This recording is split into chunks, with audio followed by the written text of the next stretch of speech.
mga ka-EA, support to this video. Ayan, tamang paron na tayo ng mga warriors. Ayan, ang dami na nila. Tignan yan.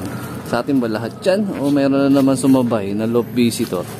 Ayan, so total of 11 lahat ng parondahin natin ngayon. Yung mga nag-overfly nung mga last time.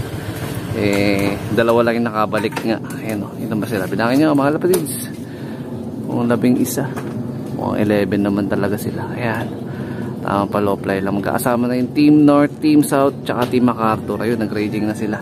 Tapos yung mga latest na binoviewing natin. Ayan, yung Jansen Relax, tsaka si Weapon 11. At yung Dagit na malupit. Ayan siya, oh. Ayan, makita nyo. Nagkubli siya agad dyan. Hindi ko tuloy siya napalabas. Ayan. So, hindi ko na talaga na-expect na makakauwi ito kasi bukod sa hindi nga maganda ang forma ng katawan. Tapos, alam ko naman na wala talaga tong practice kasi nga, di ba? Namasyal lang yan dito nakitira lang yan dito ng 7 days. Pabalik-balik. Ilang beses ko nang pinakawalan yun Malupit tong ibon na to.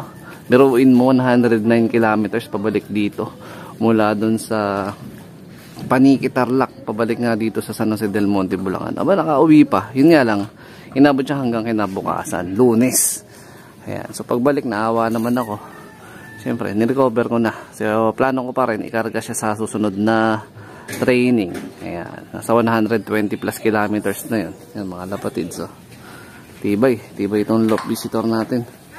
Mas matibay siya kay Japan Dagit natin yung nauna. Kasi yun, may baisihan natin kinarga yun Naisip ko nga na ganun yung maging paraan para makaalala siya. At makabalik siya sa tunay na may-ari. Kasi nga pag dito lang natin siya pinapawalan. Ayan yung ibon natin pabalik-balik lang din siya. Naku, may bumaklas. Hindi pa marunong pala talaga mag-grouping si iba nating ibon. Ayan, dami nila Bang! Grabe, sarap tingnan Ayan, sana kumpleto yung mga ibon natin. At nandito na rin ang ating tropa. Ayan Ang legit rider. Ayan, boss, kamusta?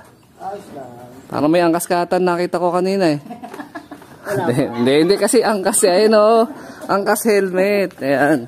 So yan na yung sideline ng tropa natin Naglalalamove ka pa rin ba? Bihira na.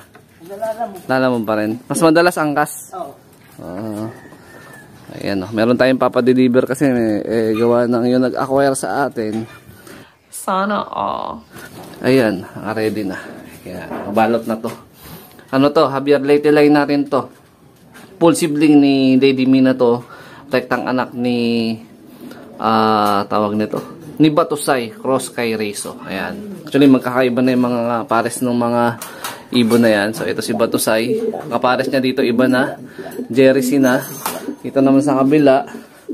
Ito yung Rezo na pulahan. Ang kapares niya dito yung anak niya na. Full sibling din ni Lady Mina to. Ayan yung kulay pula sa kanan. Ito yung hen na pulahan. Ayan, yung nakaupo.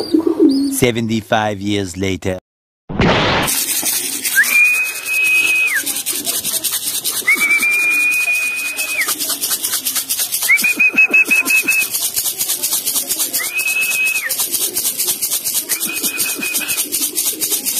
Pasukan na agad yung mga mahinang nilalang natin Mamayang gabi nga pala, kargahan natin ulit training. Ayan. Maraming gana na kumain ng mga ibon natin. Tignan natin sila in-stick. Rekta, pasok na agad. Ayan. Naiwan pa ba? Ayun, meron pa naiwan. Ayan, may mga pasaway pa dito. Tatlo. Ay, ito na. Pasok na pala isa. Ayan Pandarapa na sila sa pagkain nila. Ayun, plain lang muna yung binigay natin na mga kapatids. Plain muna sila. Tapos mamaya Bitmin Pro. Gagawa tayong Bitmin Pro sa mga ibon natin. Ayan, yung Jansen Relax. Boy! Pero malupit talaga si Kumparen Dabarkads Ayan May binigay sa atin Jansen Relax. May kapalit agad na panibagong Jansen Relax. Direct na naman kay Idolex mga kina. Ayan Baka mamaya pawalan ko na rin to siguro. Pagagalain ko sa bubong. Ayan. Gano'n na ako. Nagbawas na ako ng isang bagwis. Di ba pinedering ko sila last week. Kasama niya si Weapon 11. So nagbunot ako ng bagwis kanina ng isa muna. Tapos gagala siguro sila mamaya magka mainit para hindi sila pumitik. Babantayan natin. Wala naman akong pasok sa trabaho. Ayun, nagkandara pa oh. Ayan si White Top.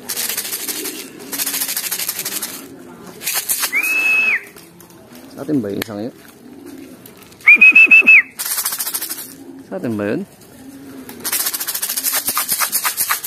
Mag-asawa ata to eh. Si Franco ba yun? Hindi, nandito na si Franco. Sino yung isang yun? Sino to? Ito.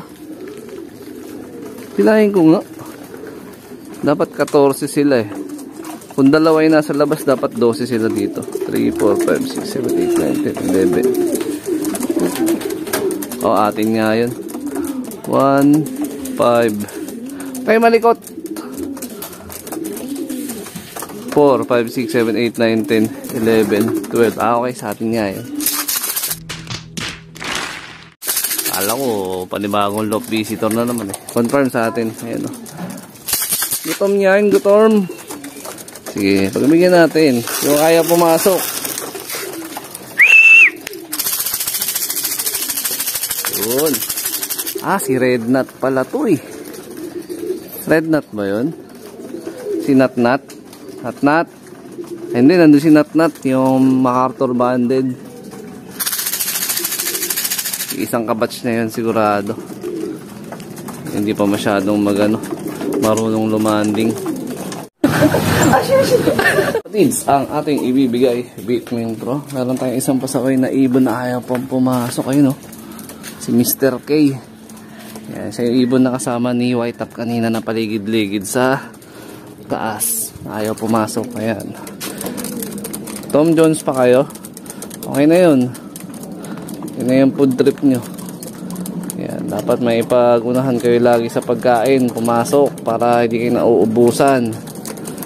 Ayan, so mamayang gabi, di ko sure kung Muñoz ba or Karanglan na ang pinaka bitaw, pero nasa higit 100 plus kilometers na yon, mga 115 to 120 plus kilometers na yung susunod na club training natin. Yung kondisyon ni Dagit, ni Malupiton, ayun, si Malupiton, no? Nakaisip tayo ng pangalan sa kanya kasi malupit siya eh.